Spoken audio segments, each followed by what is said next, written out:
Everyone, welcome to our channel. So ఇంకా ఈ రోజు అయితే మేము మురుకులు అంటారు, కారపూస అంటారు, ఇంకా మీరేమంటారో కామెంట్ బాక్స్ లో ఖచ్చితంగా కామెంట్ చేయండి. ఈ రోజు అయితే కారపూస చేసిస్తున్నాం. మా పాపకి స్నాక్స్ కోసం అని కారపూస మా మమ్మీ వస్తే చేయిస్తున్నాను. టేస్టీగా చేస్తుంది మా మమ్మీ. ఇంకా జుట్టు ఎందుకు ఊడిపోతుందంటే టీనేజ్ లోకి అడుగు పెట్టినప్పటి నుంచి ఏదో ఒక సందర్భంలో ప్రతి ఒక్కరికి ఎదురయ్యే సమస్య ఈ జుట్టు ఊడిపోవడం అండి. మీ జుట్టు ఒత్తుగా పెరగాలంటే మాత్రం జుట్టు రాలడం తగ్గినప్పుడు మాత్రమే జుట్టు పెరగడం మొదలవుతుంది ఖచ్చితంగా. ఇంకా చాలా మంది ఒత్తిడి సమస్యతో జుట్టును ఎక్కువగా కోల్పోతూ ఉంటారు. కొంత మేరకు ఇంకా ఒత్తిడి ఉన్నప్పటికీ కూడా రోజు ఆరోగ్యకరమైన ఆహారం తీసుకోవడం వల్ల జుట్టు బాగా ఎదుగుతూ ఉంటుంది, పెరుగుతూ ఉంటుంది. ఇంకా మన జుట్టు ఊడిపోవడం అయితే అన్నిసార్లు కూడా ప్రతిసారి కూడా పోషకాల లోపం వల్ల కాకపోవచ్చండి. ఇంకా కొన్ని అనారోగ్య సమస్యల వల్ల కూడా కాకపోవచ్చు. మన తప్పుదాలు కొన్ని కూడా ఉంటాయి. ఏంటంటే హెయిర్ కేర్ తీసుకోవడము జుట్టు ఎందుకు ఊడిపోతుందంటే వీటి లోపం వల్ల కూడా ఒక్కొక్కసారి కాకపోవచ్చండి. ఇవి మంచిగా తీసుకుంటున్నా కూడా బాగా జుట్టు ఊడుతుందంటే మాత్రం కొంచెం మంది హెయిర్ కేర్ తీసుకోవట్లేదు. ఎందుకంటే కొందరు జుట్టు ఆరోగ్యంగా ఉంటుందనే ఉద్దేశంతో రోజు తలస్నానం చేస్తూ ఉంటారు. అలా చేయడం ఏమాత్రం మంచిది కాదు. షాంపూలోని రసాయనాల ప్రభావం జుట్టు కుదుళ్ళ మీద పడుతుంది కాబట్టి ఇంకా ఎక్కువ ఎదుగుదల ఉండకపోగా బాగా రాలిపోతూ ఉంటుంది, ఇంకా కట్ అవుతూ ఉంటుంది. మనం జుట్టుకి ఇంకా ఎక్కువగా హెయిర్ కేర్ తీసుకోకపోతే మాత్రం, ఇంకా మనం కొంచెం రక్షణగా కాపాడుకోకపోతే మాత్రం ఖచ్చితంగా ఎక్కువగా హెయిర్ ఫాల్ జరిగి మన జుట్టు అనేది పొడి బారిపోయి ఇంకా నెరిసి మొత్తం తెల్లబడి మన జుట్టు బాగా రాలిపోతూ ఉంటుంది. ఎందుకు అలా అంటున్నానంటే కొందరు జుట్టు అయితే ఇంకా రసాయనాలు ఎక్కువగా ఉండడం వల్ల షాంపూలో ఎదుగుదల ఉండకపోగా బాగా రాలిపోతూ ఉంటుంది. సమయం లేక కొందరైతే సరిగా తలస్నానం కూడా చెయ్యరు. అసలు జుట్టుని ఏ మాత్రం పట్టించుకోరండి. దానివల్ల కూడా జుట్టు ఎండుగడ్డిలా మారిపోతుంది, బాగా కట్ అవుతుంది, తెగిపోతూ ఉంటుంది. మన జుట్టు ఎలాంటిది అనేది కూడా మనం గ్రహించుకొని ఇంకా జాగ్రత్తలు అయితే తీసుకోవాలి. వారంలో తప్పనిసరిగా 2 నుంచి 4 సార్లు మంచిగా హెడ్ బాత్ చేయాలి. అంతేకాదండి, చేసిన ప్రతిసారి కూడా ఎక్కువ ఇంకా వాటర్ తోటి మంచిగా క్లీన్ చేసుకోవాలి హెడ్ మసాజ్ అయితే. ఎందుకు అంటున్నానంటే షాంపూలో ఉన్న కెమికల్స్ హెయిర్ మీద ఉండిపోతే మాత్రం మన జుట్టు ఇంకా ఎక్కువగా ఊడే ఛాన్స్ ఉంటుంది. సో అలా ఊడకుండా ఉండాలంటే మనం ఎక్కువ వాటర్ తోటి క్లీన్ చేసుకుంటూ ఉండాలి హెడ్ని అయితే.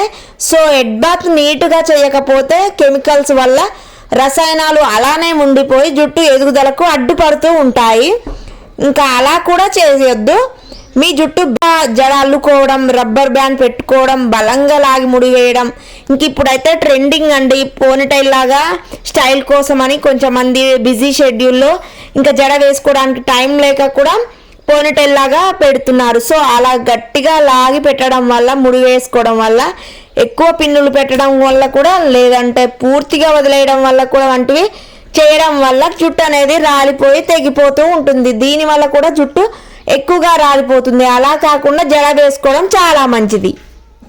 మీ జుట్టు రాలడం తగ్గాల, ఇంకా ఒత్తుగా పెరగాల, ఆరోగ్యవంతమైన కుదుళ్ళు కావాలా మీకు? అవునండి, అవునని ఎవరైనా అంటారు. సరే, నేను చెప్పే ఖచ్చితంగా ఈ టిప్స్ అయితే పాటించండి. ఖచ్చితంగా మీ జుట్టు అయితే హెయిర్ గ్రోత్ వస్తుంది. మనం అందంగా ఉండడం, ఇంకా ఆరోగ్యంగా ఉండడం అంటే మనం జస్ట్ అందం అంటే చర్మ సౌందర్యమే కాదండి. నీట్గా ఉండడం అంటే శిరోజాల సంరక్షణ కూడా అయితే మనం నీట్గా ఉంచుకోవాలి. ఈ రోజుల్లో వాతావరణ కాలుష్యంతో పాటు మనం చేసే కొన్ని పొరపాట్ల వల్ల జుట్టు ఆరోగ్యాన్ని అయితే దెబ్బతీస్తున్నాయి.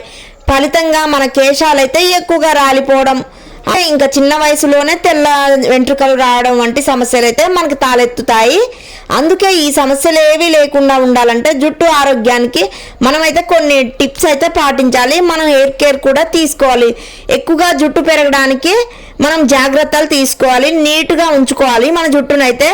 శరీరానికే కాదు, శిరోజాల సంరక్షణ కూడా ఆరోగ్యమైన జీవనశైలి తప్పనిసరిగా ఉంచుకోవాలి మనమైతే. ఇందులో భాగంగా మంచినీళ్ళు ఎక్కువగా తీసుకోవాలి. దీనివల్ల ఇంకా మన నీటి స్థాయి పెరగడమే కాకుండా చర్మంలోని మలినాలు, వ్యర్థాలు కూడా వెళ్ళిపోతూ ఉంటాయి. ఆ ఫలితంగా కూడా కుదులను ఆరోగ్యంగా పెరిగేలాగా మెరుగుపరుస్తుంది. జుట్టు పెరుగుదలకు, దృఢత్వానికి మేలు చేస్తుందండి. ఇంకా విటమిన్ల లోపం కూడా జుట్టుపై ప్రతికూల ప్రభావం అయితే చూపుతుంది. అలా జరగకుండా ఉండాలంటే మంచి ప్రోటీన్లు, బయోటిన్ వంటివి ఎక్కువగా లభించేవి, గుడ్లు, ఆకుకూరలు, పెరుగు వంటివి శరీరంలో ఎక్కువగా చేర్చుకోవాలి. మరీ అత్యవసరం అయితే మాత్రం మంచిగా హెల్దీ ఫుడ్ అయితే తీసుకోవాలి. అలాగే మనం తలస్నానం చేశాక జుట్టును తుడుచుకునేందుకైతే ఇంకా మనం ఉతికిన టవల్స్ మాత్రమే, క్లీన్ గా ఉన్న వాటిని మాత్రమే యూజ్ చేయాలి. కోంబ్ అయినా కూడా నీట్ గా కడగాలి. ఇంకా కోంబు కనుక మనం క్లీన్ చేసుకోకపోతే దాని మీద ఉన్న చుండ్రు, ఇంకా డస్ట్, పొల్యూషన్, ఇంకా మనం హెడ్ బాత్ చేస్తాం కదండి, అందులోకి వెళ్ళి మన హెయిర్ మొత్తం హెయిర్ ఫాల్ సమస్యని ఇంకా ఎక్కువ రెట్టింపు చేస్తుంది. హెయిర్ ఫాల్ సమస్య ఇంకా ఎక్కువ అవుతుంది మనకి. తలస్నానానికి బాగా వేడి ఉండే నీళ్లను ఉపయోగించడం వల్ల జుట్టు కుదుళ్లకు నష్టం కలుగుతుంది.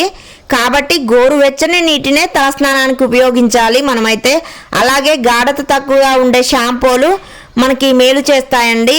అందులో కెమికల్స్ తక్కువగా ఉన్న షాంపూను అయితే మనం చూస్ చేసుకోవాలి. ఇక షాంపూ చేసుకున్నాక అప్పుడప్పుడు ఇంకా మనమైతే నీట్గా హెడ్ బాత్ అయితే చేయాలి. వాటర్ ఎక్కువగా యూస్ చేసి క్లీన్ చేసుకోవాలి మన హెడ్ను అయితే. తలస్నానం చేసిన వెంటనే జుట్టును దువ్వకూడదు.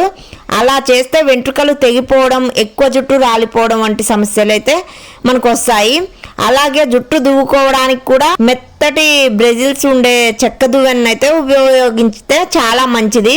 ఇంకా చిక్కుల కోసం అయితే పెద్ద దంతాల దువ్వెన అయితే చూస్ చేసుకోండి, మంచిగా చిక్కులు వస్తాయి. మొత్తం జుట్టు అంతా తడి ఆరిపోయిన తర్వాతే దువ్వాలి. ఎక్కువగా వాటర్ కారుతున్నప్పుడు కూడా మన జుట్టును అయితే దువ్వకూడదు. అలా దువ్వితే ఎక్కువగా జుట్టు రాలిపోయి కట్ అయి తెగిపోయి చిట్లిపోతాయి. సో అలా కూడా చేయవద్దు. మొత్తం ఆరిపోయిన తర్వాత చిన్నగా చిక్కులు తీసుకోవాలి పెద్ద దంతాల దువ్వెనతోటి. ఇంకా మనమైతే ఇంకా హెయిర్ కి మంచిగా ఆయిల్ మసాజ్ చేసుకోవాలి. ఆయిల్ మసాజ్ చేసుకోవడం వల్ల మనకి బ్లడ్ సర్క్యులేషన్ మంచిగా జరిగి మన జుట్టు అయితే కుదుళ్ళు బలంగా ఉండి మన జుట్టు ఎదుగుదలకు ప్రోత్సహిస్తుంది. సో ఇంకా మీకు ఏమన్నా డౌట్స్ ఉంటే మాత్రం కామెంట్ చేయండి. So thank you so much.